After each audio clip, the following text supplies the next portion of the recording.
Thanks for being at our Footballer Plus virtual summit. We're super excited to be able to discuss a single topic and have all our guests involved and to be able to contribute with their area of expertise. And we're gonna begin here. And by the way, our topic today is speed in modern football. And we're gonna begin here.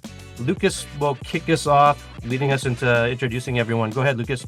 We could start with Harry, if you want to introduce yourself. Hi guys, my name's Harry Knock. I'm strength and conditioning coach in England. I currently work for Chelsea Football Club in the academy, working with a range of age groups, and also own a strength and conditioning company that helps young athletes improve their overall athleticism and become or be able to be better athletes on the pitch. And that's one of the things I love so much about football. And plus, there was definitely lots of crossover, being able to bring top level expertise to the masses. So that's definitely something I'm interested in, and great to be sharing this with you today. Great. Thank you. Daniel, do you want to introduce yourself? Yeah, hi everyone. My name's Daniel Carney. I'm also living in England at the moment.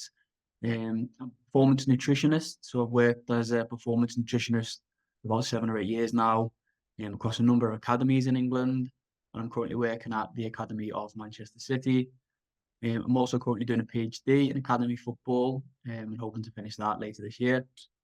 I guess really what excited me about this opportunity was to be able to provide content and information to young footballers who wouldn't ordinarily have access to this kind of resource. Yeah, ultimately try and support people's performance and development. And really looking forward to today's session. Cosimo, do you want to introduce yourself?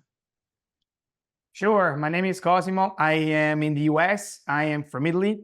And so my expertise in the Footballer Plus is to teach people how to learn faster. I'm an expert of learning, and athletes usually have to go through some learning when they're going through school, and plus they have to train. So I saw so much overlapping with Footballer Plus, giving the opportunity to them to learn faster, have their academic very high, but also perform really well with no stress in school.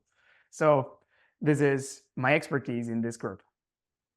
I love that. If I may say something, I'm super excited to have Cosimo as well as all you guys, but Cosimo's area isn't directly related to football, but if you can learn well, learn quick, and retain it, then that's going to help you on the pitch and in the classroom. So really valuable there. Thanks, Cosimo. Thank you, Jeff. Thank you, Lucas. Phil, do you want to introduce yourself? Hello, everyone. I'm Coach Philip Klaus from Germany, currently living in Germany. My field of expertise here at Footballer Plus will be game analysis, but also coaches education. I think me as a former player here in Germany for Borussia Dortmund Academy, a youth national team and stuff like that, but also playing college soccer in the US. I've seen both worlds, and I have a good idea what is maybe missing in the US market, and hopefully I can share some of the ideas we have here in Europe on the tactical side and all different kind of frameworks. Thank you, guys. Awesome. Nicolo, do you want to introduce yourself? Of course. Thank you, Lucas. I'm Nicolo from Italy. I live in Italy. I'm a mental coach in football. So I built up a company with my business mate. So we work with professional football players and young football players. They love to become a professional. So we work in mind setting and emotional learn. So how to become a good and professional football players, starting from mind and emotional. So I'm really happy to be here. We're gonna give all our knowledge, all our heart to this project. So thank you, guys. Yeah, it's a pleasure to be here. Thank you. Nicolo's partner, Filippo, business partner. Filippo is not here. Yeah, he can't be here, but he's on the platform as a part of this as well for mental performance. Thank you. Thank you, Jeff. Nazar, do you want to introduce yourself? Of course. Hi, guys. My name is Nazar. I'm from Ukraine, especially Kyiv. I started as a content creator, especially on Instagram.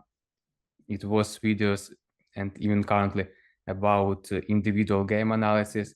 We tried with Ivan to help young players to show how professional footballers act in same situations as them on the field, and we got a big engagement from all over the world. So we decided to go more in depth in this to learn analysis, counting more, and now we're here to help youngsters to improve their tactical abilities, especially in individual format. Thank you. Next, Ivan, do you want to introduce yourself? Hi everyone. Nazar has already introduced our role on this platform. I just wanted to add that we are very happy to be part of this great company, and I am confident that our cooperation will be very helpful for all young players from all over the world. Thank you. Michael, do you want to introduce yourself? Yeah, I'm Michael. I'm German. I live in Germany. Another German. I am responsible for the human performance department, which includes stress management, improving sleep, obviously, which is a huge part, improving recovery overall. And yeah, I have a bachelor's degree in human performance and a master's degree in exercise science, and currently working only one-on-one with individual players from all around the world, pretty much online only. And yeah, very excited for the upcoming project with all of you guys, all high class experts in their field. So very excited. Cool. Next, Jorge, do you want to introduce yourself? My name is Jorge Arcila. I come from Barcelona. I living now in Germany. And I am the head coach for an international talent program here in Cole. My specialty is football plus. I working a lot in the football intelligence. I help a lot at the player to take the best decision in every situation with ball, against the ball, on everything. I am really happy to stay here. Thanks. Thanks, Jorge. Guys, Jorge's program with the International Talent Program of FC Köln in the Bundesliga.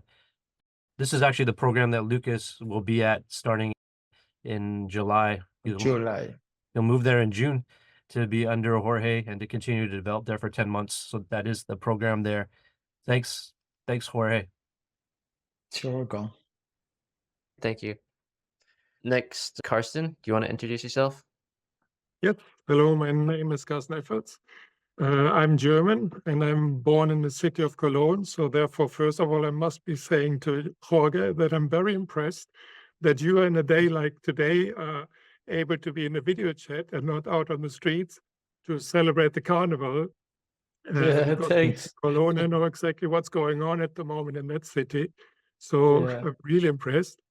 Now I'm living in Sweden, in Gothenburg. So I'm working with the club IFK Gothenburg. But at the same time, I'm running the Thunder Speed Academy here in Sweden, founded by a Swiss guy, Hans Tanner, like 25 years ago. The Thunder Speed Academy, we are focusing on speed. So we develop speed with kids at very early ages, age from 8 to 10 years old. But then we're going all the way up to academy level, of course, but also to professional level. So some of our players, we started when they were kids. They are now playing in the national teams, for example, for Sweden and for Switzerland. We have been with them basically all their career, since we believe that speed is one of the key things. And I think that we're going to discuss a little bit later. And that's what I would like to share my experience, my knowledge with you guys into this project. Carson, it was great hanging out and meeting you in person in Sweden this past summer. After that, we went to Jorge actually in Germany. And it was great for Lucas, although he trained with you online, to actually train with you in person at the Speed Academy there. And also to use that what do you call that test thing? The speed court. The speed court. You mentioned that's the one that Bayern Munich uses, right? Munich, for example, is using it, but also Bayer Leverkusen, they're using it for the rehab with their injured players. So that's a couple of clubs running the same system. That's great. Awesome. Thanks for being here. Next, Carlos, do you want to introduce yourself? Hi everyone.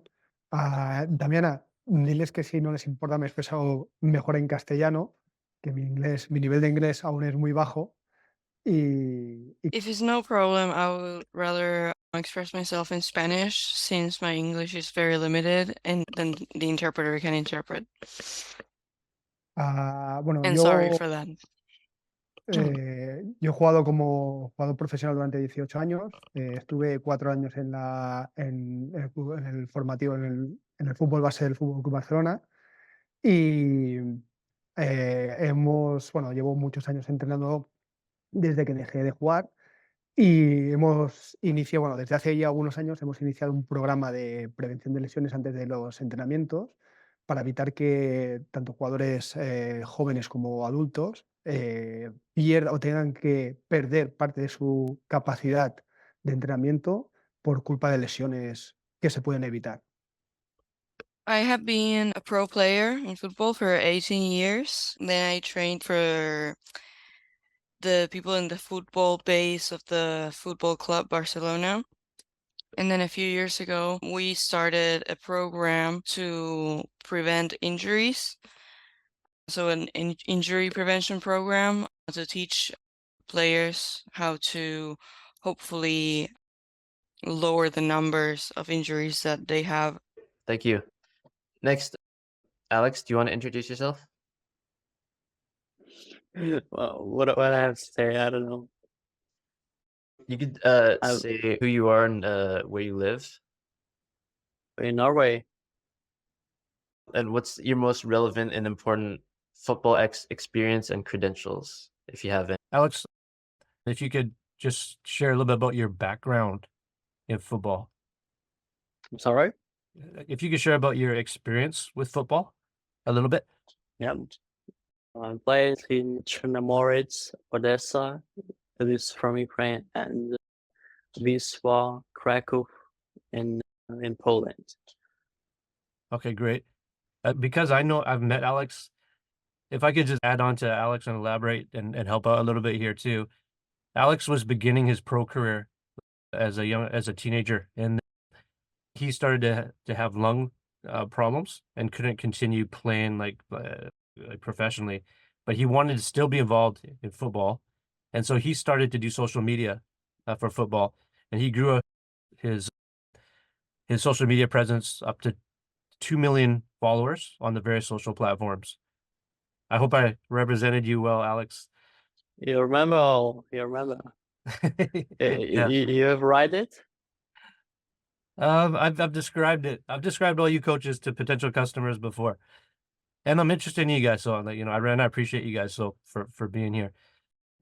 Alex is focusing on technique, and then he's also on the team behind the scenes, building up the Footballer Plus social media platform, which he started about a week and a half or 2 weeks ago. One of the videos there has about 75,000 views already, and he's going to be building that up over time here. Go ahead, Lucas. Okay, great. So we'll move into the main questions now. Speed in modern football is our topic for this Footballer Plus Virtual Summit. And so I want to ask all you guys, how do you see the evolution of speed in football through the years? I can jump in on this one to start, maybe kick us off, share some thoughts, and then people can jump in off the back of that and maybe have their experiences and what they've seen of it as well.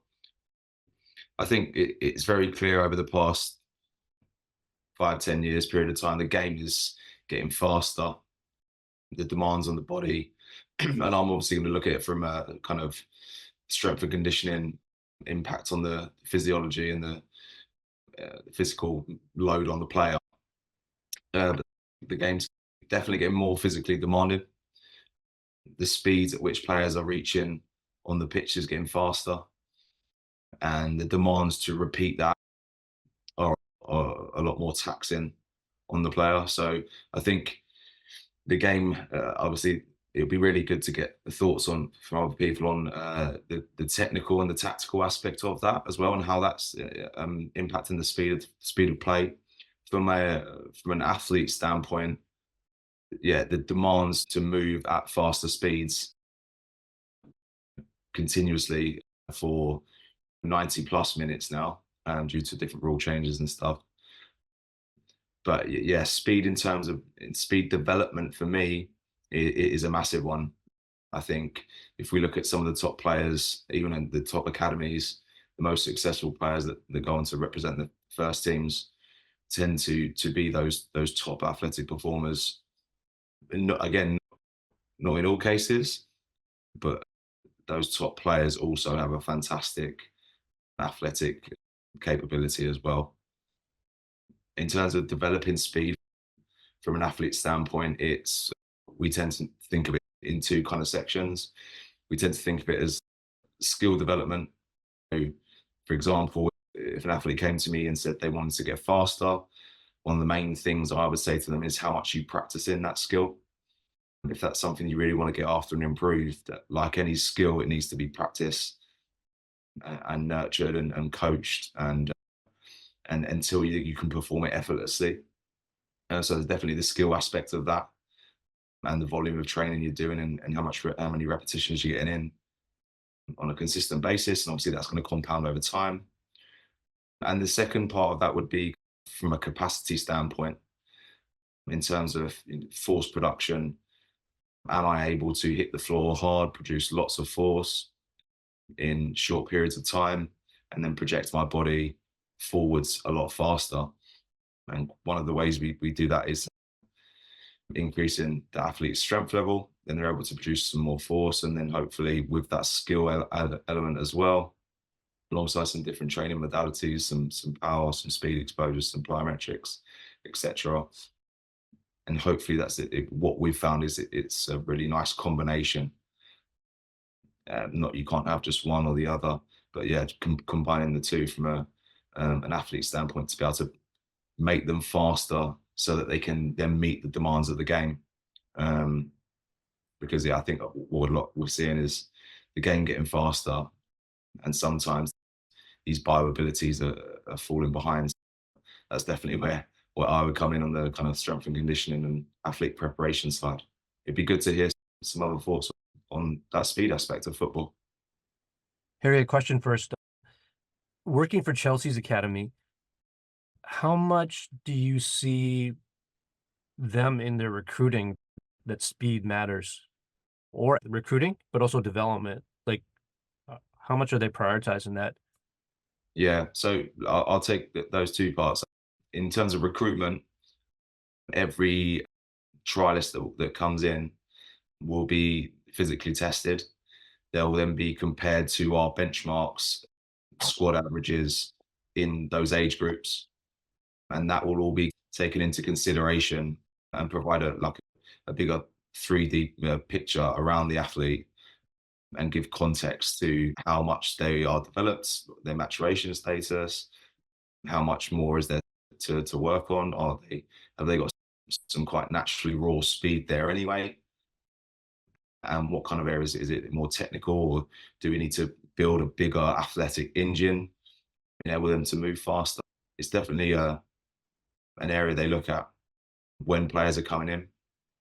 And in players that are already there in terms of speed development, we try and make sure that players are exposed to high speed running regularly, week in, week out. Like I said, the skill aspect, especially when these players are going through maturation, they're getting taller, peak weight velocity, peak height velocity. So things are changing around adolescence.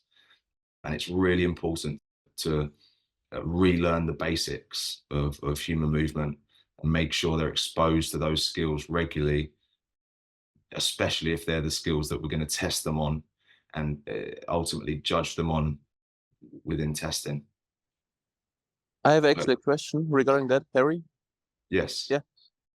How has that changed over the past, let's say, you're in the business probably for 10, 15 years, but I remember when I was like 12, 13, 14, I was like in a Bundesliga academy team, and back then the coaches, all of them said that speed is genetically given. Now we know it is a skill, as you just said.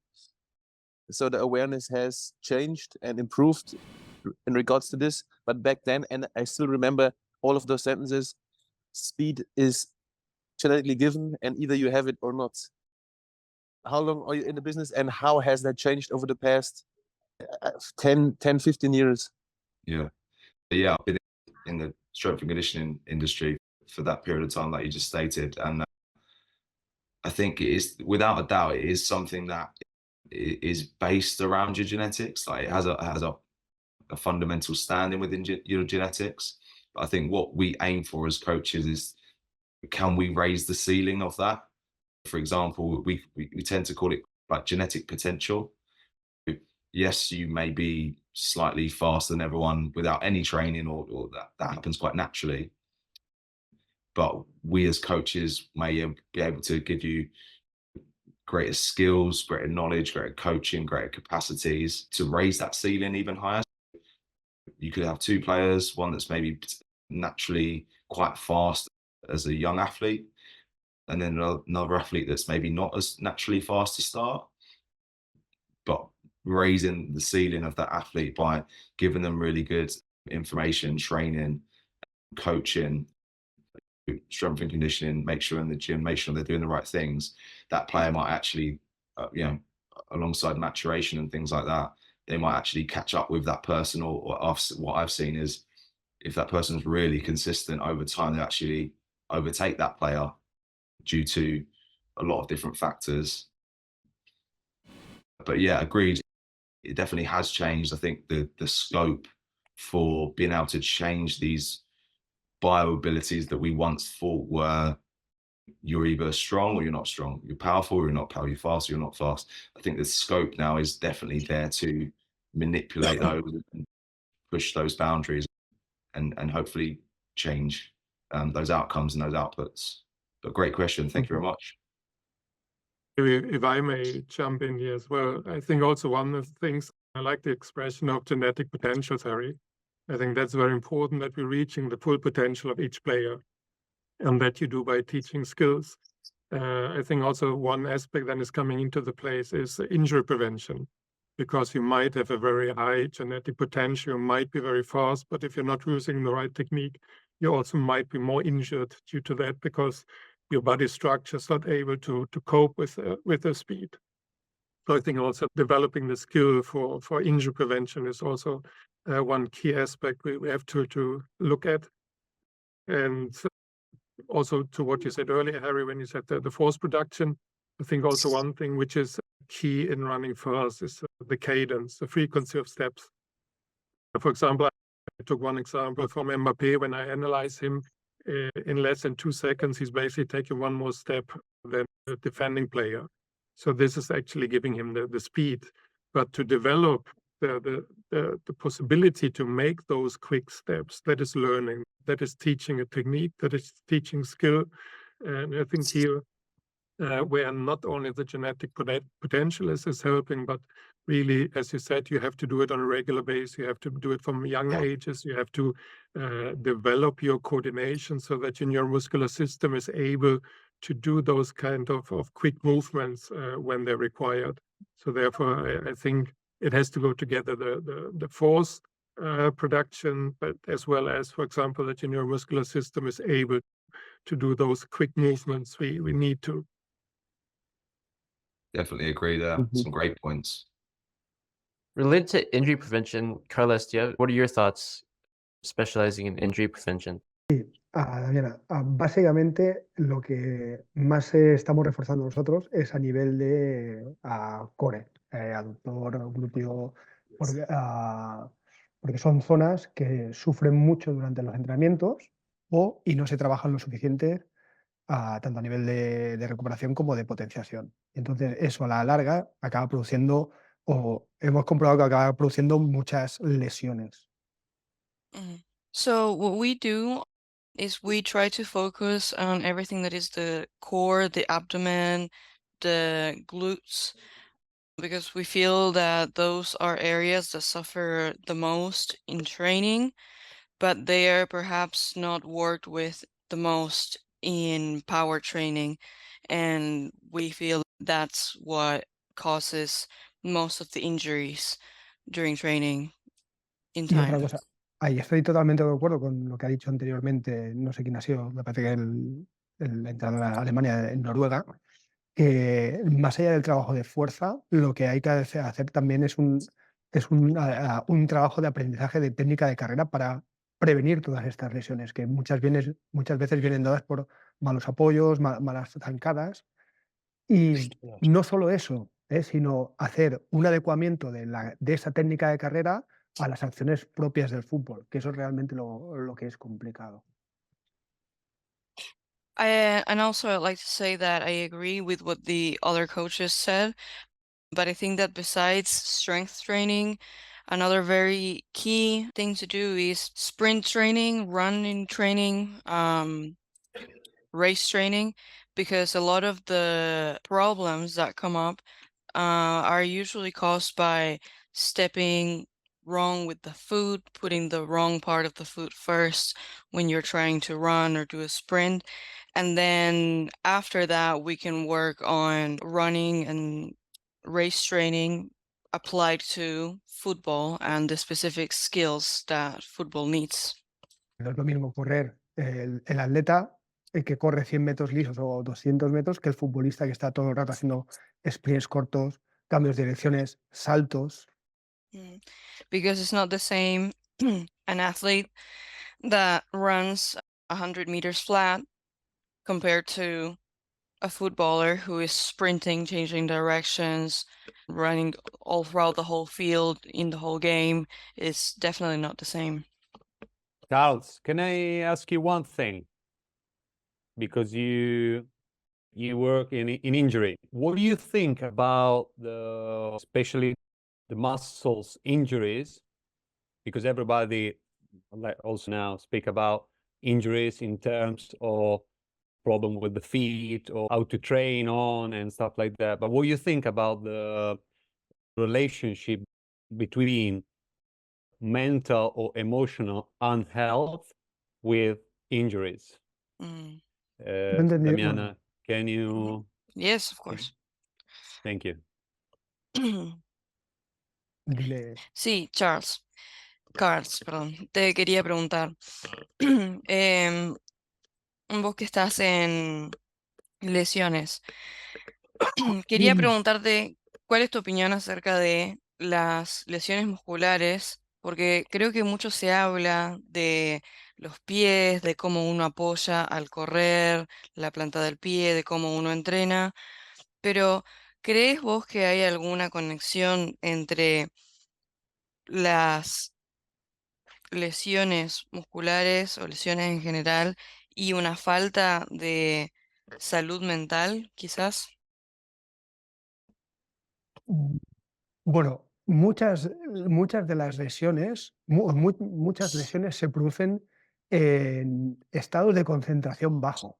Mm, Y en ese aspecto sí que se podía relacionar, ujú, porque cuando el jugador no está conectado completamente consigo mismo, es cuando más errores comete o más errores comete a nivel coordinativo. Y esos errores coordinativos sí que se pueden traducir en lesiones.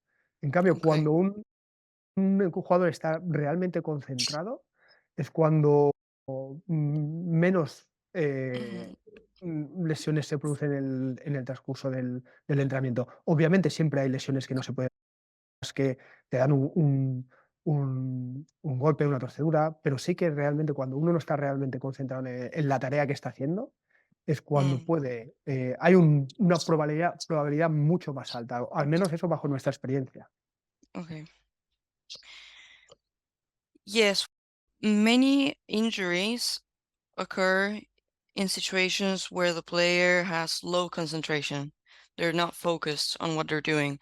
And I think in that aspect, it could most definitely have something to do with injuries because when the player is not fully connected with themselves and with what they're doing, that's when they make the most amount of mistakes regarding to coordination, which can surely, of course, end up in an injury. Of course, there are injuries that are like a hit or one wrong step that just happen to happen, may be inevitable, but we can see, at least in our experience, that the more the player is focused and the more the player is able to stay focused in the game, the less injuries they will end up having. Carlos, thank you. If I can, I want to just carry on this because I agree, obviously, about the focus can determine the injuries. But also I'm thinking about like stress or when players are scared to do something, scared to, I don't know, to kick the ball, to do whatever they want, like to make a choice, the right choice. They think too much. They scare what can happen. They scare to make a mistake. On this, obviously, I know that it's like a hormonal stuff that when I'm scared, my hormones go into my muscle as well. And I'm thinking about, and I don't know if, sorry, Damiana, I'm going too far, or it's okay for you? No, it's okay. Okay. Just want to take an example that in a massive, intense animal industry, I don't know if, but they let the animal, before they get killed, be in a really comfortable situation. They never let them scare. Otherwise, the meat is going to be like too strong about the stress, about the fear. Just like if someone wants to carry on, I am thinking about Michael, about muscle and like the result of the speed. If we think also about how my mental health can work on this. Thank you, Damiana. No problem. Did you get everything? Sí, yes. Okay. Estoy de acuerdo, muchas gracias, Carles. Estoy de acuerdo con lo de la concentración y estar enfocado. Aunque también quería seguir hablando de esto con vos un poco, si puede ser, porque me interesa. Em, el tema del estrés, cuestiones mentales como el estrés, el miedo, que además pueden obviamente distraer a alguien y quitar su atención. Pero quizás al tener miedo, al miedo de patear la pelota, tener miedo de hacer una acción, el dudar en hacerla, pero además también, no sé si sabías que en las industrias masivas de comida de animales, ¿no? De producción frigoríficas, em, digamos, matar al animal. A los animales los ponen en un lugar muy, muy cómodo para que el animal no tenga estrés, porque el miedo y el estrés son hormonas en nuestros cuerpos que van hacia los músculos y con los animales hacen esto de darles un espacio cómodo, justamente porque si están bajo estrés o tienen miedo, su carne va a quedar tensa y dura y no va a ser provechoso. Entonces, estoy pensando ahora en como eh, una persona que está entrenando, así como uno entrena físicamente, también quizás tendría que entrenar mentalmente, ¿verdad? Sí, tiene que, a ver, totalmente de acuerdo en la idea que quiere transmitir, porque está más que estudiado el prejuicio que tiene el estrés sobre el cuerpo humano, ya no, en todos los ámbitos. Y por eso estoy plenamente convencido de que cuando uno está enseñando, o uno está en la base intentando formar jóvenes jugadores, tiene que partir de que el fútbol es un juego, que no es un aspecto vital, porque creo que la tendencia a la hora de entrenar a los chicos en base es que hay que hacerlos buenos jugadores ya de la noche a la mañana y eso les puede generar un estrés. Yo creo que el jugador de fútbol llega al fútbol porque se divierte, porque le gusta, porque se entretiene y porque disfruta jugando. Tú eso, si eso lo cortamos en la base, claro que puede generar estrés, puede generar miedo, miedo a fallar, y eso a la larga, claro que puede derivar en lesiones, pero muchísimas lesiones. Lo que hay que intentar es que el chico disfrute, que aprenda dando y que disfrute aprendiendo. Y todo esto trasladado al fútbol profesional, es justamente 3/4 de lo mismo. El jugador, ningún jugador puede salir con miedo a jugar o sea, en teoría un jugador que está jugando a fútbol está haciendo lo que más le gusta en su vida, porque si ha llegado ahí es que es lo que más le gusta en su vida. Si tú a lo que más le gusta a lo que estás haciendo y que es lo que en teoría te debería gustar más en tu vida, no lo puedes realizar al 100% concentrado porque sientes miedo, entonces estás en un abismo muy profundo. Claro, y eso te va a generar no solo los problemas de estrés, sino una ansiedad brutal.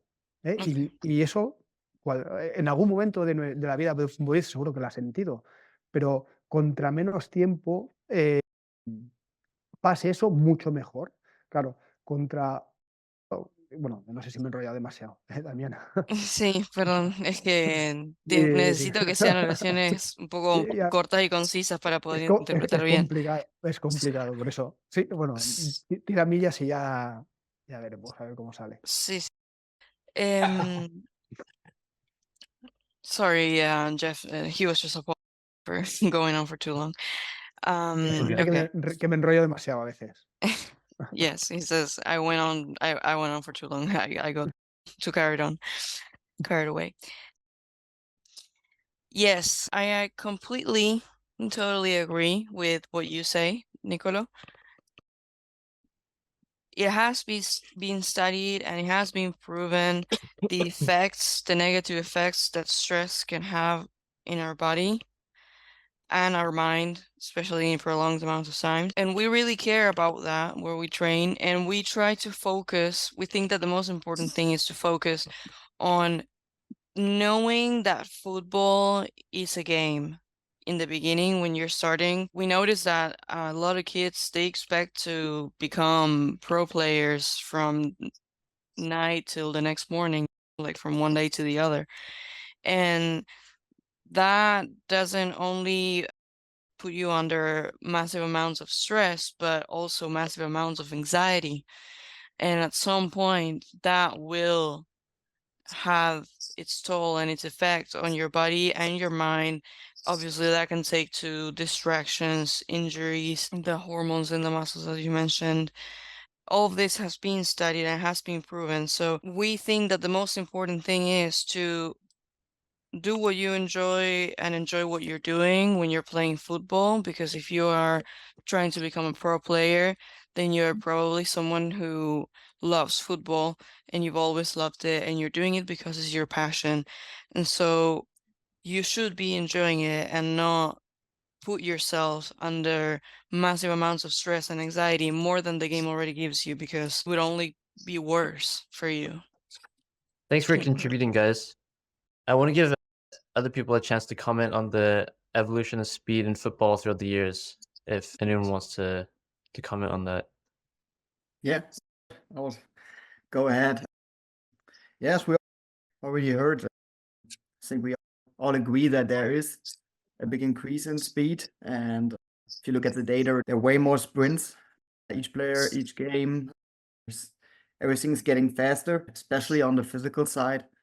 And at the same time, I think we should not only look at the physical side, we should also be aware that like an increasement in speed on the physical side always is connected to more pressure on the player on the ball. Like the better the opponent is prepared, the faster they defend, the better they defend, the less time you have on the ball, the more important is your decision making, your first touch. I think Jorge will definitely have something to add to that topic. I think we have to be aware, or all coaches have to be aware, that all the topics that we discuss or that we already heard about, the mental part, the physical part, all those things are connected, and that we have to be aware of that connection when coaching, when talking about player development in a wholesome perspective. And I think that speed is definitely the most deciding factor in soccer. Just want to add like one more thing before giving the stage to somebody else, maybe Jorge. The last two pro matches I watched live were Borussia Dortmund against Paris in the Champions League a few weeks ago, and then 1 week after that, I watched Borussia Dortmund against Bochum, which is like a smaller Bundesliga club. And the difference in quality and in game speed and in decision making was unbelievable. Against Paris, you could really see if one team makes a mistake, the other team is so good in transition. The other team so good in decision making. Paris wins the ball, first look up front, Mbappe makes the right run, pass into open space, everything high quality. They were creating chances out of nothing. And then 1 or 2 weeks later, you watch another pro match on high level, Bundesliga level, but still the speed of play was the main difference, I think. And that was just something that stood out really extreme for me, comparing those two games. And I think, therefore, speed is the most important factor in soccer right now. Daniana, yo también quería hacer alguna aportación al tema de la velocidad. ¿Puedes comentarlo si quieres? Yes, I also wanted to make some comments regarding the topic of speed. Dando todo lo que estás comentando acerca de la velocidad, que considero que es importante que todo jugador sea rápido, pero para mí es importante, por ejemplo, el fútbol está vinculado permanentemente al desarrollo de disciplinas complejas, ¿ok? Donde se tiene que tomar en cuenta, primeramente, te hablo desde mi punto como entrenador, el espacio y el tiempo. ¿Vale? Si quieres traducirlo y voy poco a poco hablando. Yes, regarding speed, I wanted to say a few things. Translating what you were saying, yes, I agree with what you're saying, but I also wanted to mention that in football, the most important thing in football, I think, is the amount of complex situations that come up where you have to be very careful of what you decide based on space and time. Sí, Jorge. Ok, y luego tenemos los componentes que para mí son importantes que tienen que ser utilizados por un buen jugador. Primeramente, tiene que saber percibir, ¿vale? Luego tiene que saber decidir y luego cuando ha decidido anticipar, puede hacer una acción ofensiva o defensiva, ¿no? Puede ser con balón o sin balón. The components of the situation need to be taken into consideration by a good player. A good player needs to perceive, decide, and then anticipate the next moves that should happen according to what's happening in that time.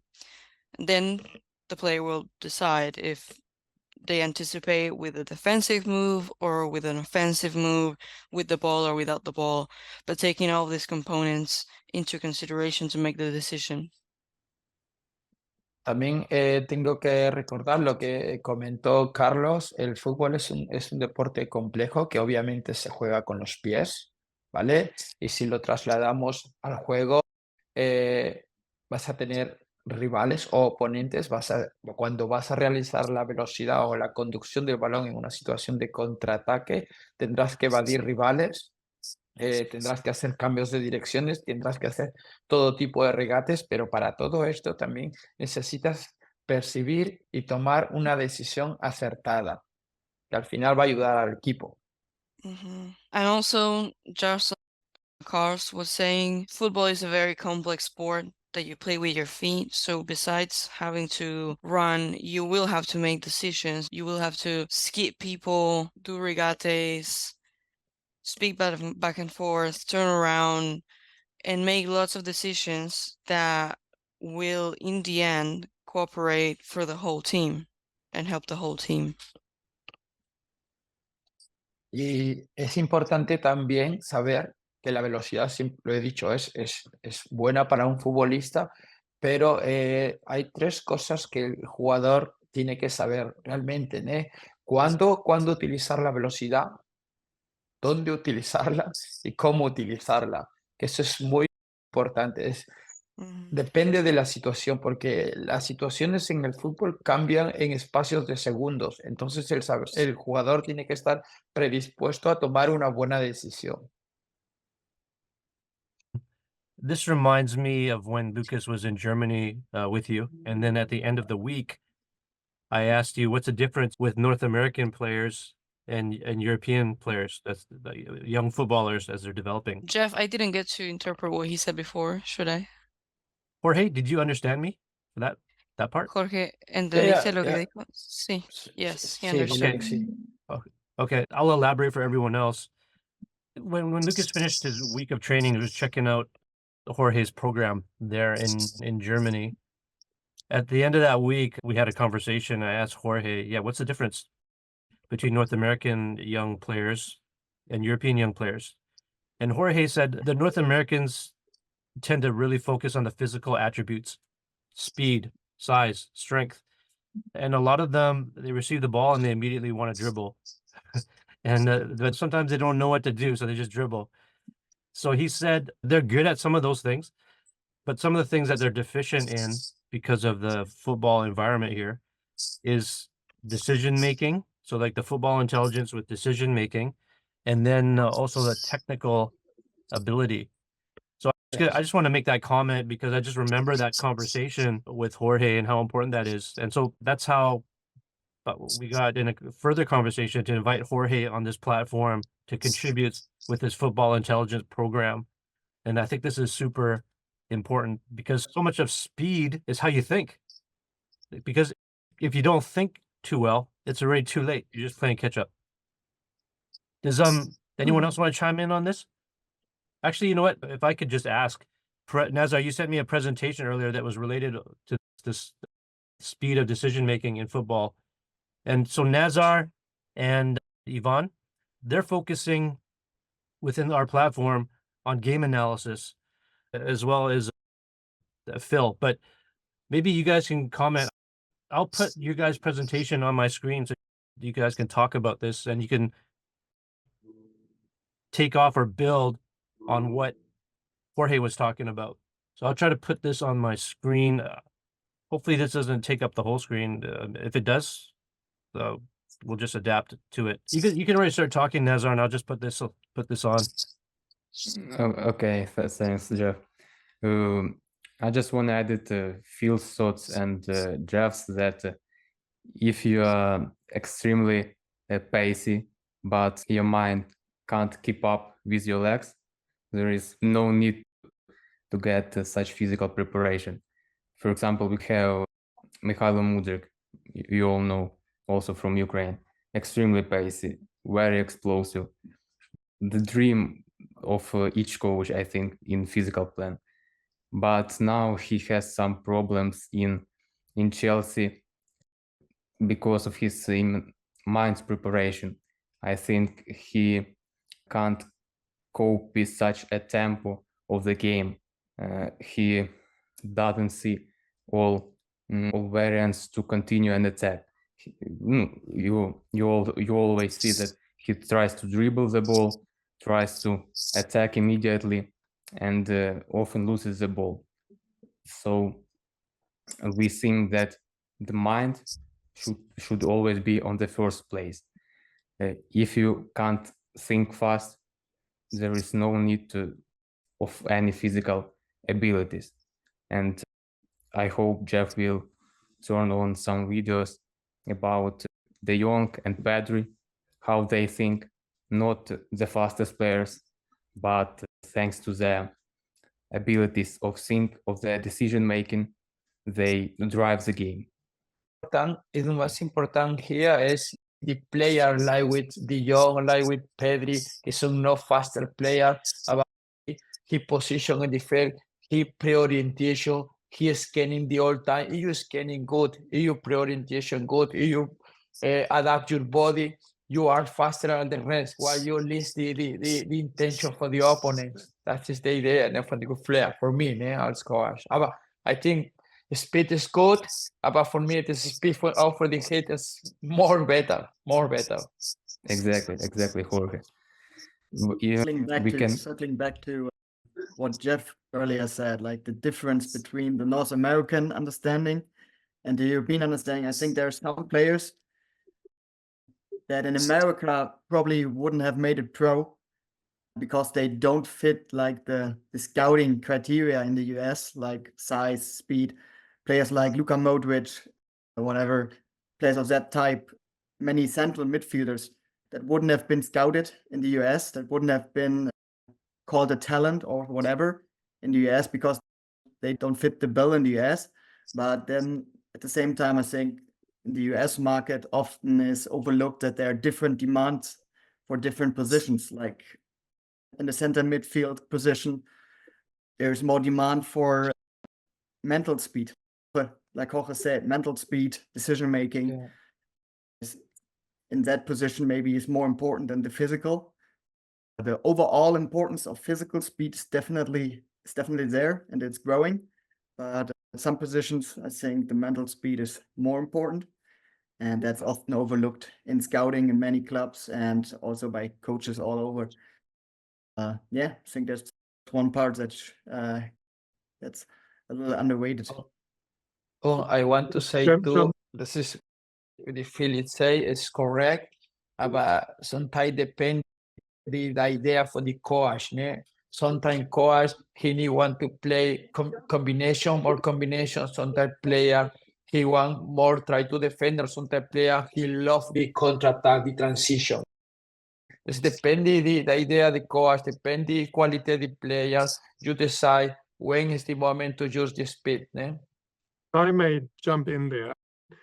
It is correct if the mind speed, but when we're talking about the development of modern football and the speed, we need both. Because, for example, when you have Bellingham is very quick, obviously in his mindset. But when we look at his statistics, for example, in Qatar, in one game, he had about 89 sprints in the highest speed zone. So that means he's running faster than 25 kilometers an hour. So when we're now talking about the young generation, in 10 years' time, when they will be hopefully on the pro level, they need both. They need the mind speed, but at the same time, they need the physical speed to become one of the best players around. So this is, when we're talking about development, that's definitely one thing that I see. Because in the old days, you could say he's not so fast, but he's good in his mind, he's quick in his mind, and he can basically level it out. That will not be possible in 10 years' time from now, because then you have to have both, otherwise you will not be in the game. Nazar and Yvonne, I got your video. Let me put that on for you because I'm not that we got interrupted, but I couldn't make that work earlier. And then so you guys could comment on that. Nazar, do you want to just explain? Nazar, Yvonne, do you want to explain what you wanted to show here? I'll play it. Briefly, those videos were about to show that in our times it's essential to collect information before receiving the ball, because I think 10 years ago, 20 years ago, players can afford themselves to control the ball, then up their heads, see the situation, evaluate the situation in the field, and then continue the attack. But now the tempo is so high, especially in English Premier League, that you need to collect all information before you receive the ball. You should see opponents, you should see movements of your teammates, you should evaluate space where you can go. And even after that, after you collected all this information, huge amount of information, you need to, in a second, to decide to find the best way to continue. And the videos was showing Gavi and De Jong, very smart players, how they decide in such under the pressure, how they think fast, how they collect the information and make right decisions in tough moments.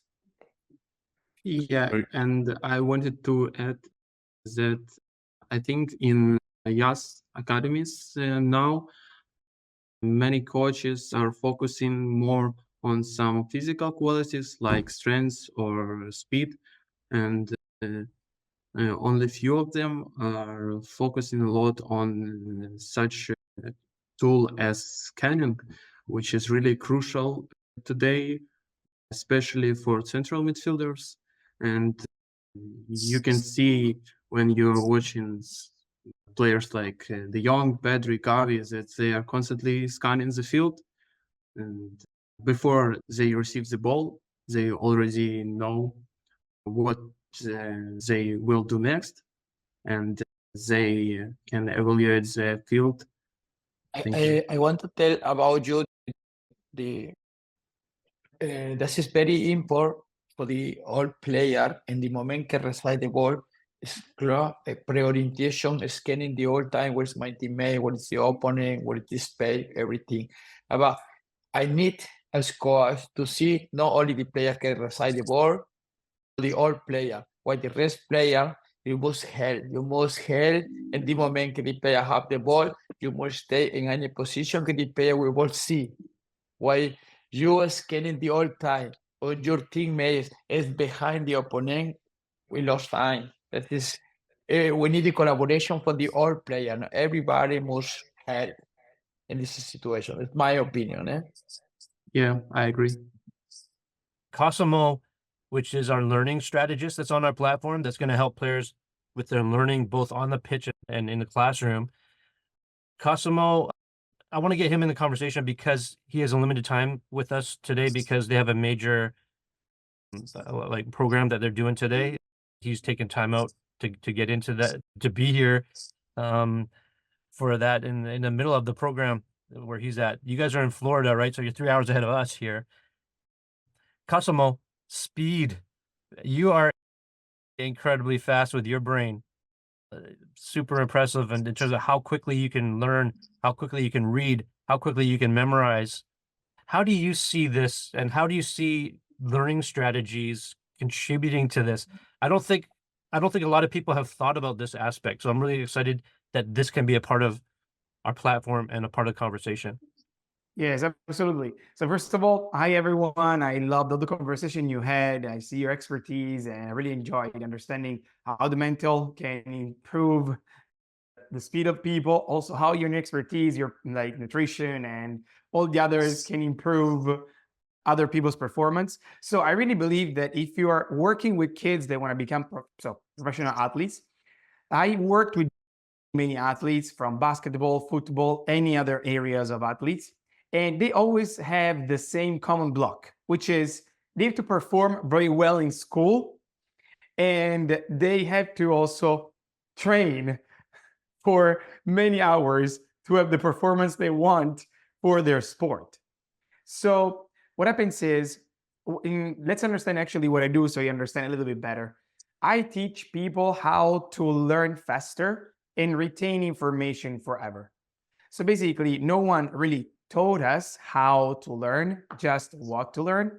And that's why we created blocks in learning. So blocks can be, for example, reading over and over without retaining, losing focus, not being concentrated, feeling overwhelmed, procrastinating, frustration. There are so many other blocks.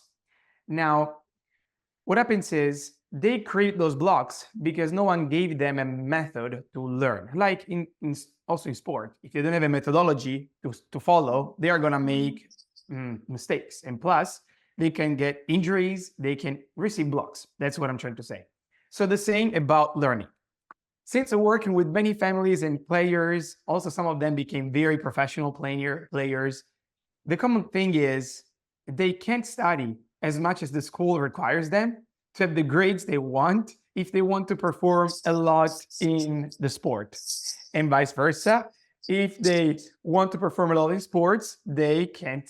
They have to take some time from somewhere. So sometimes they don't sleep well. So this is going to improve. So actually decrease their performance the day after. Sometimes they sleep at night. So sometimes they study at night, so they don't sleep enough. Or sometimes they wake up early in the morning, so they didn't recover really well from the training they did. Now, what if we can shrink the time of studying and have them learn like 4, 5, 8 times faster they do? And of course, they can dedicate now more time to train and be more focused. First of all, they're going to be more relaxed, families are going to be more happy because their kids are performing really well in school. And third, I had athletes that the school didn't allow them to perform unless they had a very good GPA, so very good grades. Now, this is actually what I wanted to say. I really believe that for Footballer Plus, so if you were talking about kids or people that want to go in the sport and be in soccer and perform really well, knowing that they can dedicate all their focus to like sport because they figured out the school and they remember the things, they can perform very well in tests and exam, that can be life-changing for them. How I see it as like being an expert in this group. Also, they have to learn by doing, but there are techniques that you can use to learn faster, like techniques and things people they teach them in the football. So that's what I wanted to add, Jeff. So on Football Plus, we have the introductory course from Cosmo's company, Genius in 21 Days. And not only can players take that, but also parents and even coaches. Everyone can be way more effective if they can learn more effectively. And just if I may toot Cosmo's horn, Genius in 21 Days is accurate. The genius part is really accurate when it comes to Cosmo and the people that work with him that teach this course. Like when he was on a plane, I think it was a 4-hour, it was a 3-hour or 4-hour plane ride, Cosmo. It's 3 hours, almost 3 hours, and he read 4 books in that time, and he memorized things super quickly. When my family had a consultation with him, how many digits was that you memorized? I think 32 or 34. I don't remember. Some long amount of digits like that. We just gave him random digits. We had a conversation after that. He learned all that in he memorized it in 13 seconds. Was able to know it, all those digits well. Go to the middle. Go what numbers are around those. He could go backwards too, and he can remember that for long term if he wanted to. And he has the strategies. And so, if kids can learn quicker, it would help them. And I think for a lot of young footballers, their education is tied with their football, the stress, or some of them are I've talked to some of our Ugandan or African academies that are wanting to come on Football Plus. For some of them, for them to get a scholarship into a school is huge. That'd be life-changing for them and their families. Those schools in some countries, they're private, they're businesses. And so one academy director was telling me, and multiple were, that it's a year's wages for a kid to get into a private school. So they're like that's how schools are in those areas. And for them to play football, they can get into the school for free and represent the school. And then if they go further, they could possibly get a U.S. scholarship. And of course, they would never be able to afford that. So these things all have a relationship.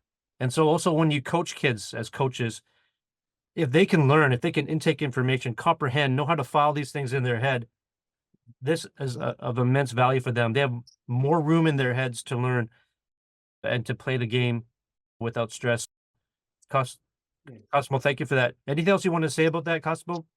No, actually, you said everything. I really wanted to give them a background on this because some people don't know what it means.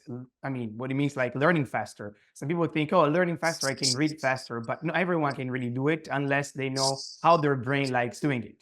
So to give an example, years ago, there was a company called Amos. They were testing people's characteristics for their learning, determining their performance based on the test. So basically, they were determining how blocked they were in understanding, how blocked they were in reading, how blocked they were in retaining, how blocked they were in any other parts of the learning process.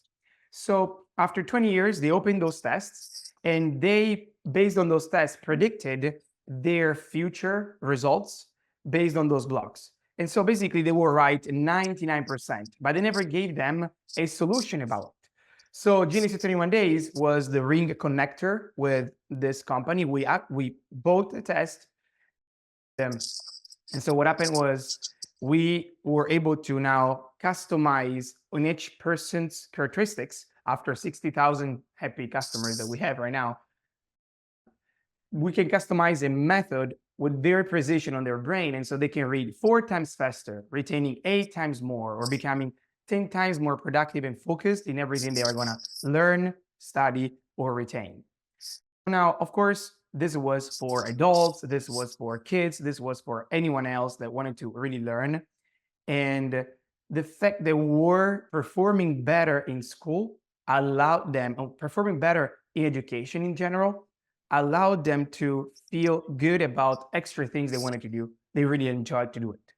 In other words, to give you an example, Mia was, this is a friend, actually a customer that we had, it was Mia. Mia was a football, it's a soccer professional, actually she was in school, and she was actually playing a lot.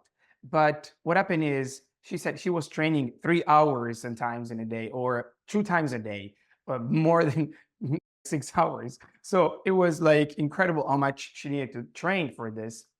And she was studying during nights, she was studying early mornings, so she couldn't really recover her body to perform really well. So after we came in, she was studying, instead of like early mornings and nights, she was studying maybe 2 hours per week, but she ended up to have a scholarship from her school because she had the highest GPA of the school. They asked her, how did you do it? And so she said, I have techniques, I have a method, and that allowed her to play and do whatever she wants in their life. So it's life changing. I really believe that if you knew the techniques, you would love to use them to read faster and learn faster. So this is what I wanted to add, Jeff, just to give a background. And as far as me, I use the techniques to learn English. 6 years ago, I knew no English. And thanks to the techniques, also because I'm dyslexic, I learned 6,000 words in 2 weeks, plus the grammar rules in English. And so I did a TED Talk on how to learn languages very fast. We now, for example, are doing Spanish in 30 days, and people are fluently speaking in Spanish. It's really possible to do it. They just need to know how, the method, and everyone can do it. So this is it. And Cosimo actually led his first course in English within 5 or 6 weeks, I believe, right? Yes, after 5 weeks, I was teaching in English, and we have also Inglés en un mes for Spanish people. They want to learn English in a month. I need Cosimo. Oh, you need that card? Yeah. I think we all need We can connect. Cosimo. I think it's super valuable. Cosimo, thanks for being here. My pleasure. I know you're going to head back to your customers. It's an all day, a whole weekend thing, isn't it? Yes, in this case, it's an intensive weekend, and with about 156 people. So it's really fun to work with them. I appreciate them lending you to us for this time. Thank you very much. So we'll take care. We'll connect like later in the week. Thank you. Thank you. And with all of you guys, we can connect too. Yeah, absolutely. There's going to be some really great collaboration and synergy as a result of all this. And this is one of the things I'm most pumped up and excited about, guys, is that, like, as I've mentioned to some of you guys and to the academies and clubs I've talked with, Lucas and I are trying our best as just normal people to assemble the Avengers of football development, to give the young footballers and their families like incredible resources that they can not normally get. And so all of you are contributing to that, and it's really valuable. I want to kind of transition to, in a related way, to Michael, who specializes in human performance. Michael, how do you see all this? Like, a part of that, what Cosimo talked about and what some others have talked about, is stress and managing that and how it affects your game.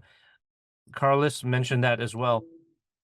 So Michael, how about you? Do you want to take it from here and talk about that? Sure. Yeah, I can share some thoughts, especially in regards to stress and mental stress. I think the leading expert worldwide on stress is Robert Sapolsky. He's professor in, I believe, in Stanford or Harvard.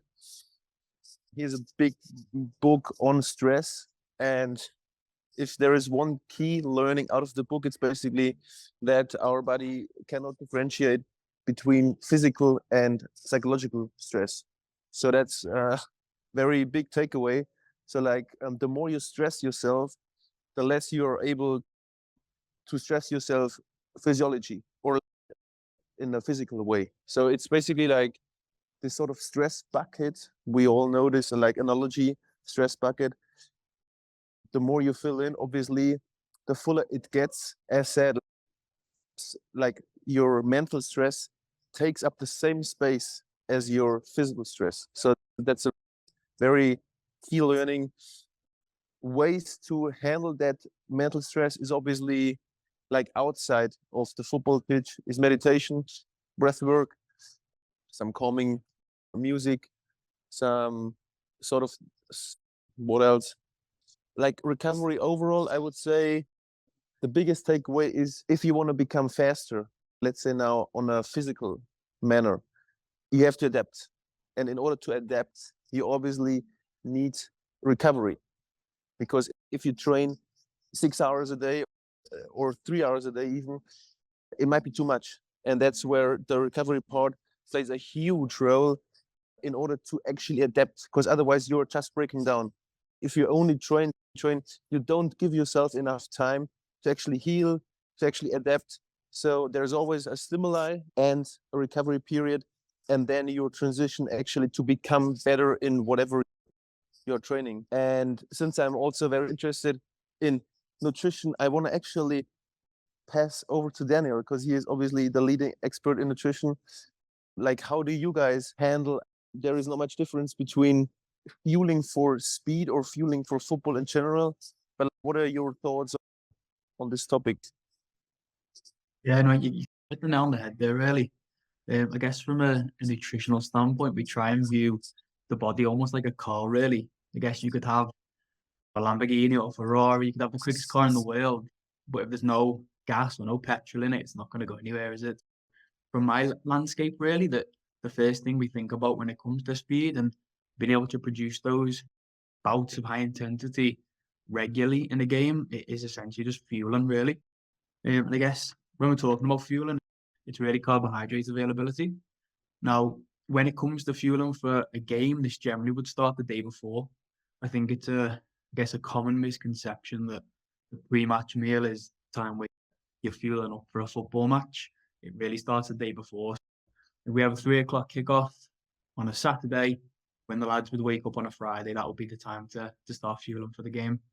And I guess this is normally around 6 to 8 grams of carbohydrate per kilogram body mass. So, for instance, for a 70-kilogram player, that's about 500 grams of carbohydrate the day before a game, which can be tricky to get in, but obviously there's tactics we can do with that. That typically just comes from sources here in England from like pastas, rice, potatoes, and we even use that day to let the lads have things like dessert, apple crumble and custard, waffle and custard, those kind of things.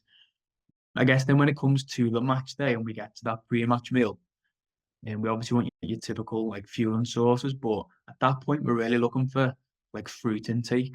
So typically overnight you would start to lose your liver glycogen, which you would find in fruit from things like fructose.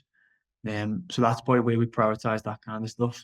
And I guess then when it gets closer to the game, really, we're just thinking about how can we get those last little bits of carbohydrate into the players before the match. Within that hour before the game, we're looking for another 60-gram hit of carbohydrates, something simple like a sports drink and a banana an hour before kickoff. And we even use sweets here. So I'm not afraid to use things like jelly babies and Haribos, like sweets before the game, just to get that final bit of carbohydrate into the players. I guess as well as like dietary sources, there is a few supplements that you might consider as well for speed. And there's been some research into these supplements that they are particularly beneficial too. I guess the first one's really caffeine. Now, caffeine works by blocking adenosine receptors, and obviously then reduces the sensation of fatigue and increases alertness and focus. And there has actually been some research which has shown that taking caffeine an hour before kickoff can increase sprint duration by up to 35%. So it's probably one of the best supplements, if you like, for footballers to take to enhance their performance. I'd typically recommend taking that at a dose of about 3 milligrams per kilogram of body mass. Now, you're probably better off if you've not used caffeine before as a performance enhancing supplement, just trialing that in training and typically trialing it at the lower dosage, just because it can give you bit of like stomach upset sometimes. And I guess the other consideration with caffeine as well is I personally wouldn't recommend it for any players under the age of 18, just some of the implications it can have on cardiovascular health, and even psychological health and sleep too. I guess the final consideration for me on speed with nutrition in terms of supplements would be a supplement called beta-alanine. That can also be really beneficial for footballers, particularly those players who are producing repeated high intensity bouts.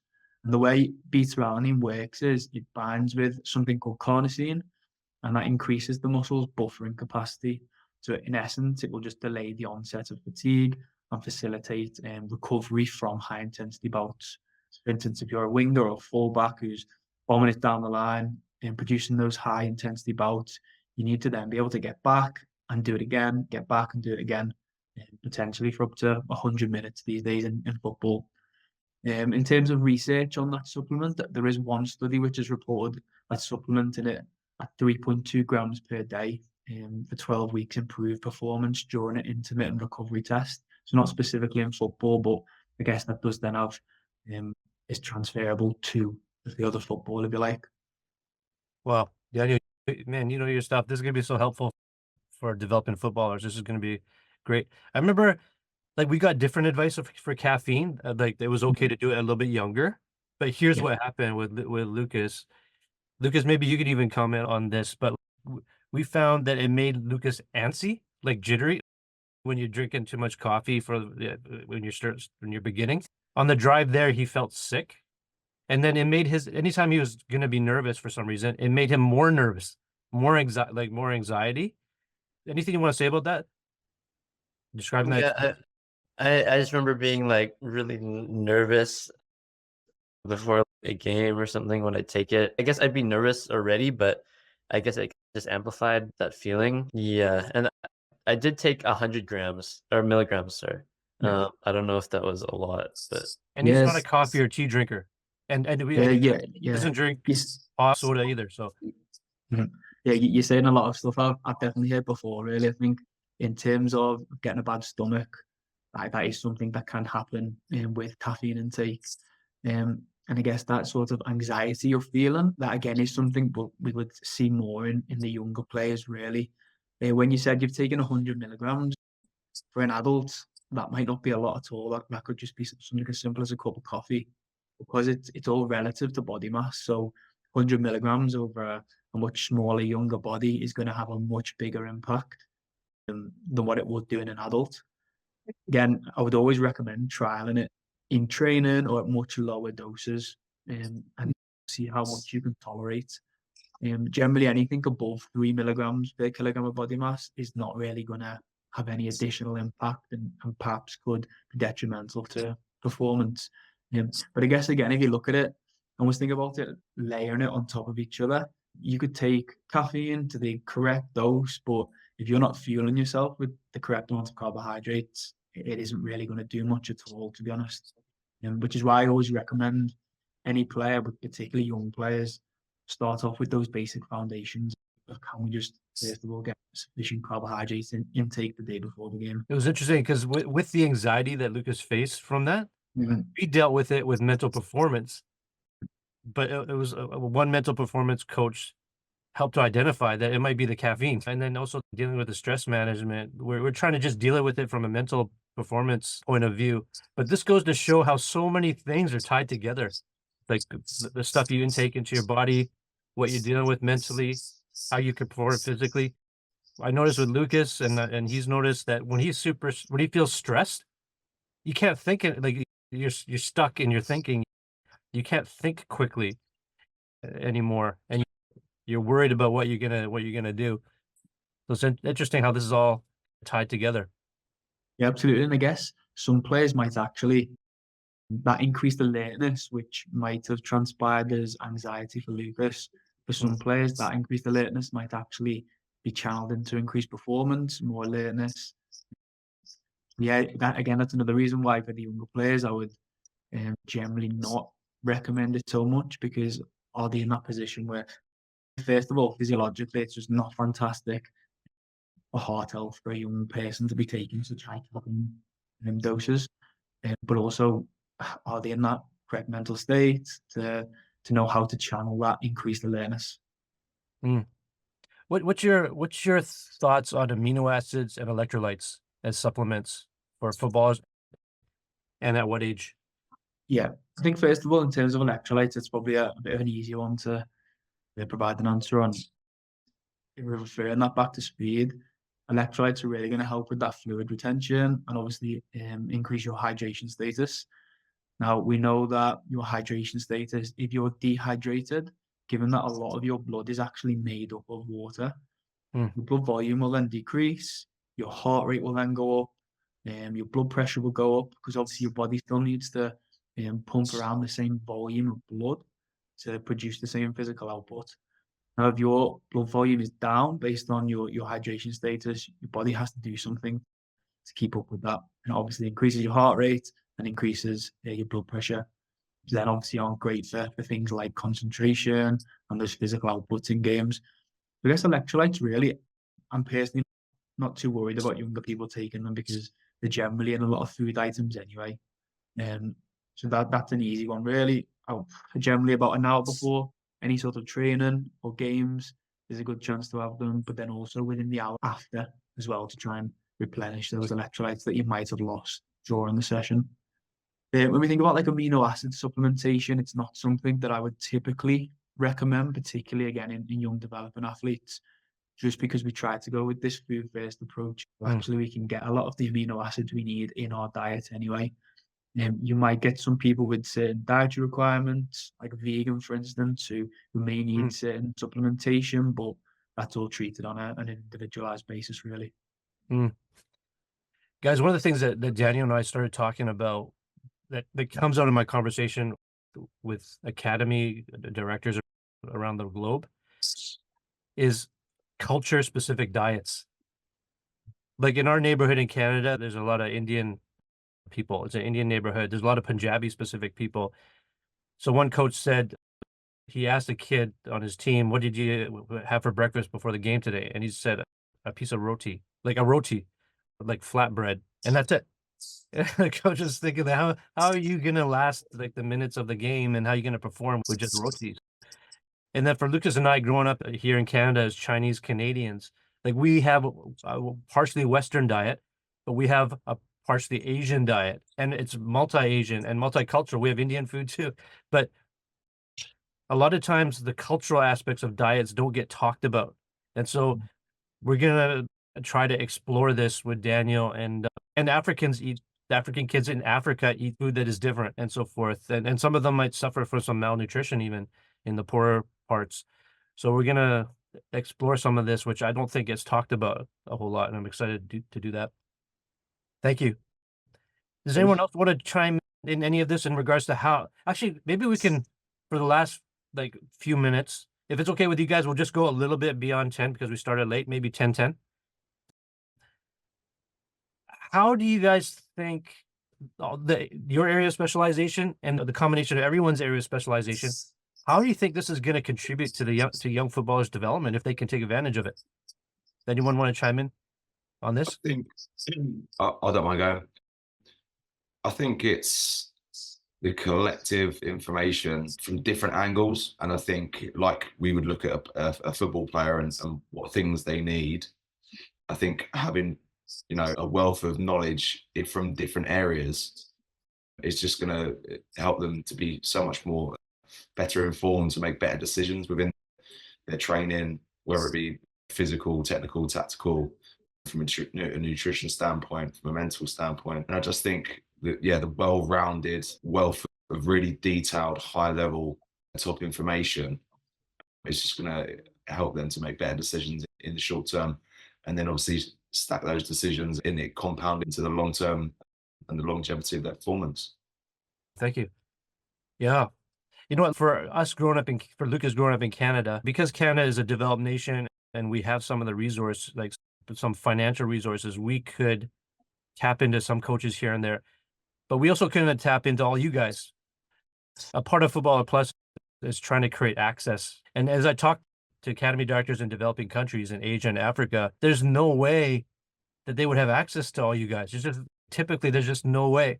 And also for some of you guys, Harry, you said this to me. Daniel, you said this to me, that one of the things you're excited about is that your area of specialization, to make that available to not just the elite in your professional academies, but to kids all over the world. I think this is going to be like incredible for a lot of young footballers all over the place. Yeah, I totally agree. I think one of the big things I like to say is strength and conditioning, or it could be any of our areas of expertise are not just for the top level athletes, they are for everyone. And sometimes people don't get that provision until they get to that level. Yeah. And hopefully what we're going to bring is try and reverse that and give access to everybody so that they then can get there. Yeah. That's great. One of the things I'm also excited about, guys, is that like we have a combination. Like some of you guys are from top pro academies, and that is incredible, like awesome in and of itself. Some of you guys are from really boutique, hard to find specializations, like Karsten from Tanner Speed Academy. I didn't know that a speed academy existed until we searched online. To have this kind of expertise too is just super valuable. But we also we tried to create opportunity for young emerging talent to also have a voice. And so for some of them, I don't know if you guys know this, but the youngest guys, obviously Lucas is actually the youngest. He's going to be 18 in a couple of months. And then trailing around that age is Nazar and Yvonne, and they're 19. And then Alex specializing in technique and dealing with our social media, like he's 20. And for these guys to be able to contribute to young footballers too, but also to be able to learn from some of the other guys. I think that's going to be some of the other coaches, and to have such a wide variety of coaches is going to be really valuable. So I'm super excited about that. Lucas, maybe I can, although you're a host, maybe I can ask you a question in regards to ball mastery. I know I didn't say that I was going to do this, but like Lucas is going to do a ball mastery program. I think for all of us older guys, we've all had the times where we felt like imposter syndrome, where you feel like, what am I doing here amongst all these other guys? And so it's easy for younger guys to feel that, but also for younger guys to feel excited to be around everyone else. Lucas will do ball mastery, and I think a lot of younger footballers will especially be able to benefit from that. Part of his program, every hour or hour and 15-minute session, like kids are going to get 3,000 touches, which is going to be so valuable for them. But Lucas, as you've done that for yourself in your own life, in your own football, what's this going to be like, do you think, for the young footballers who take part in that part of your program, especially if they haven't got a ton of opportunity to work on these types of things? I think they're like technical skill, once they get a lot of repetitions, get a lot of touches, is going to improve drastically. I found that when I did that, when I was training almost every day or whatever, getting like thousands of touches on the ball, you get more comfortable with the ball, you improve control, improve your touch, and then that's such a huge part of the game, obviously. That's great. And also you took that to futsal. Like I, especially as I observed you, watched you, I saw it especially start coming out in futsal. Do you want to comment on like the benefits of futsal and how that contributes to all this, and speed? Yeah, like futsal, it's easier to be, I guess, quicker with the ball. Like you have a bit more control, or easier to have control. And so I really saw the benefits of me doing training at home, getting a lot of touches on the ball. I really saw the benefit in futsal when I could maneuver the ball around defenders or evade defenders. Yeah, I think that it really showed itself in futsal. I think as I watched you, I saw, because you had so many repetitions, you started to develop muscle memory. And whenever you'd play against older kids, like 3 years older than you, even though they're like a foot and a half taller than you sometimes, and you didn't have time to think, your speed with the ball, like moving the ball around and evading players, just started to come out. And so I think that's super valuable in regards to that as well. So that's going to be so great for kids to be able to participate in a ball mastery program.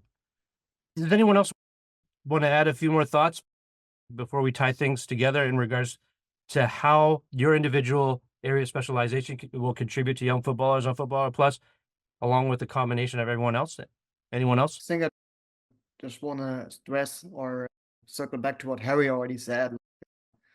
I think the holistic approach we can offer here is unique. I think you normally only get in touch with so many different coaches, so many different experts if you have already reached the top level, if you've already made it into Chelsea Academy or whatever, offering this to a wider range of players and bring all this knowledge out there, especially in topics that have been overlooked long, like mental performance, that nutrition, all these aspects. I think those aspects will really help players reaching a new level that they would normally never get in touch with these resources. I think that's a unique thing that Footballer Plus is offering. I think we will be having a great impact in the soccer and football world with doing that.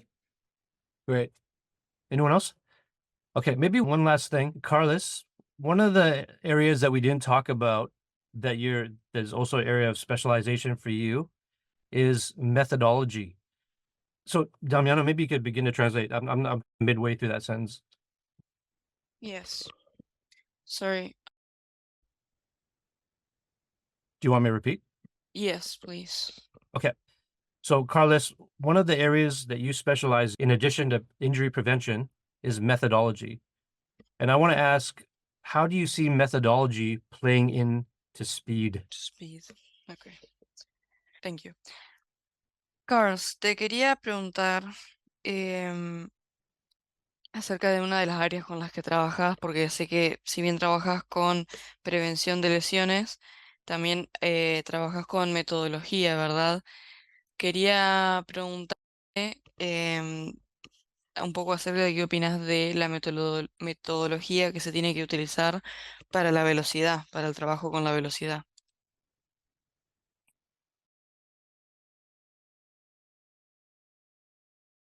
Creo que está muteado.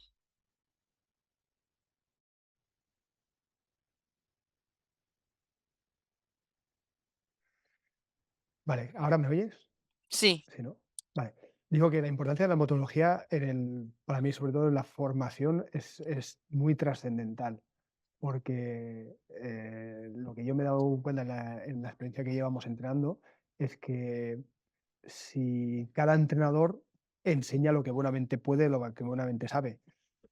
Y es como asociado al aprendizaje en el colegio, es como si cada profesor diera las materias en función de lo que él sabe. Y en matemáticas de quinto hubiera un profesor que diera las sumas cuando ya se hubiese dado en tercero. O sea, que no tendría nada sentido.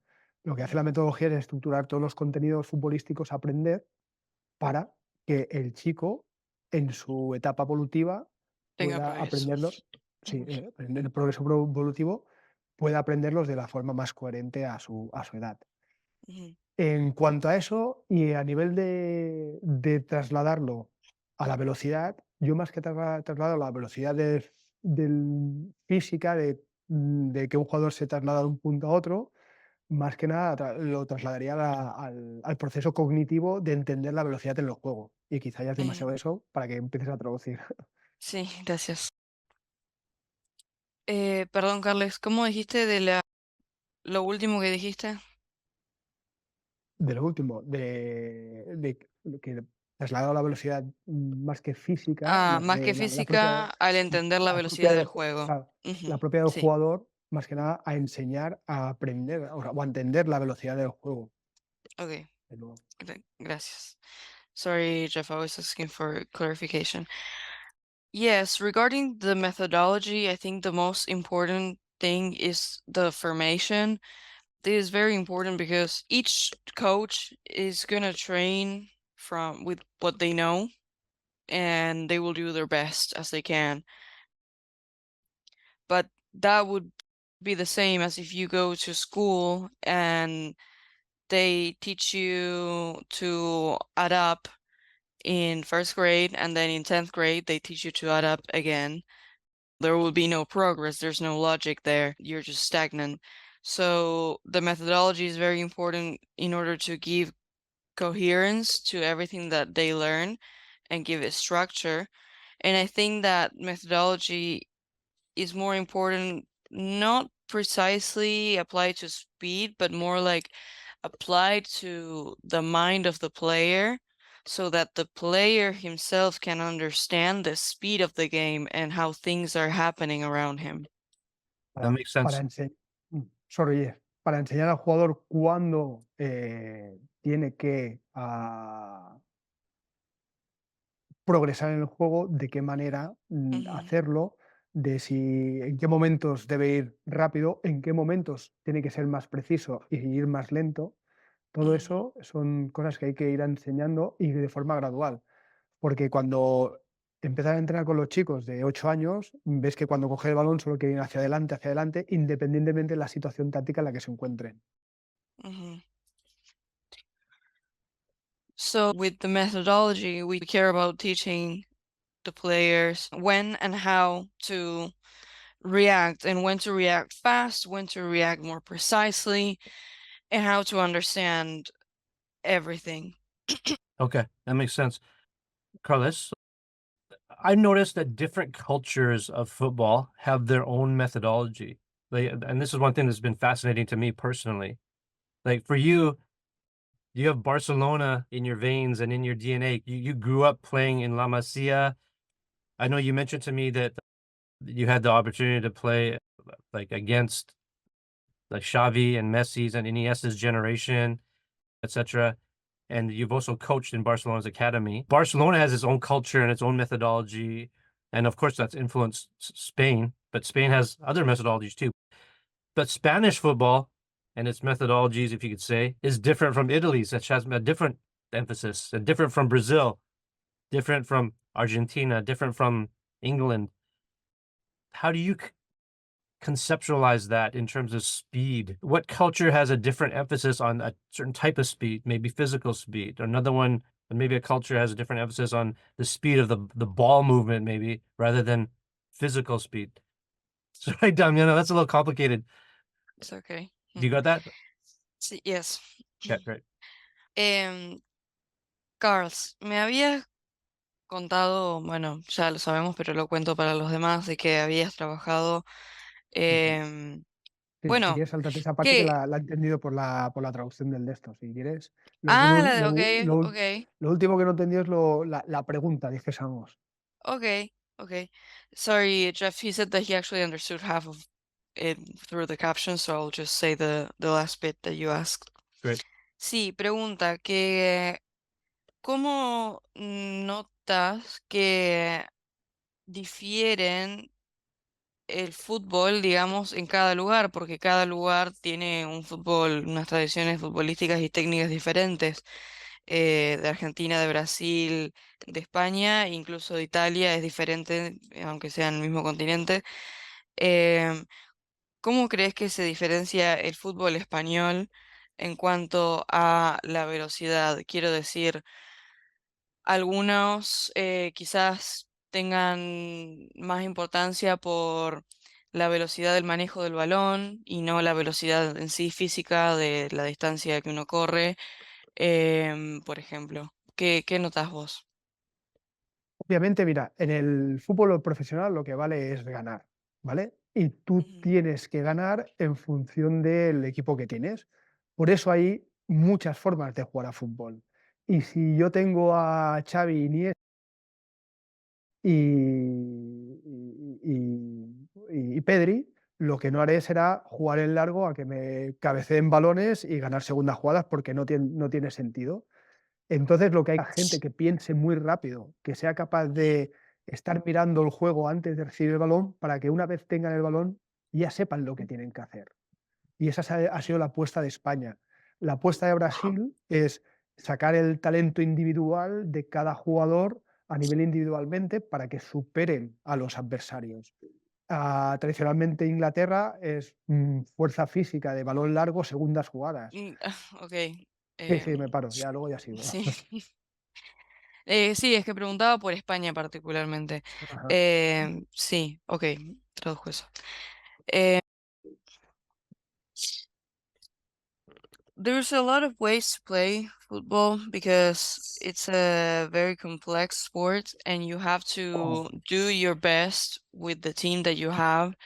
So obviously, if you have a team that has certain talents, why wouldn't you exploit them, and those talents, and create a support system to be able to use them better?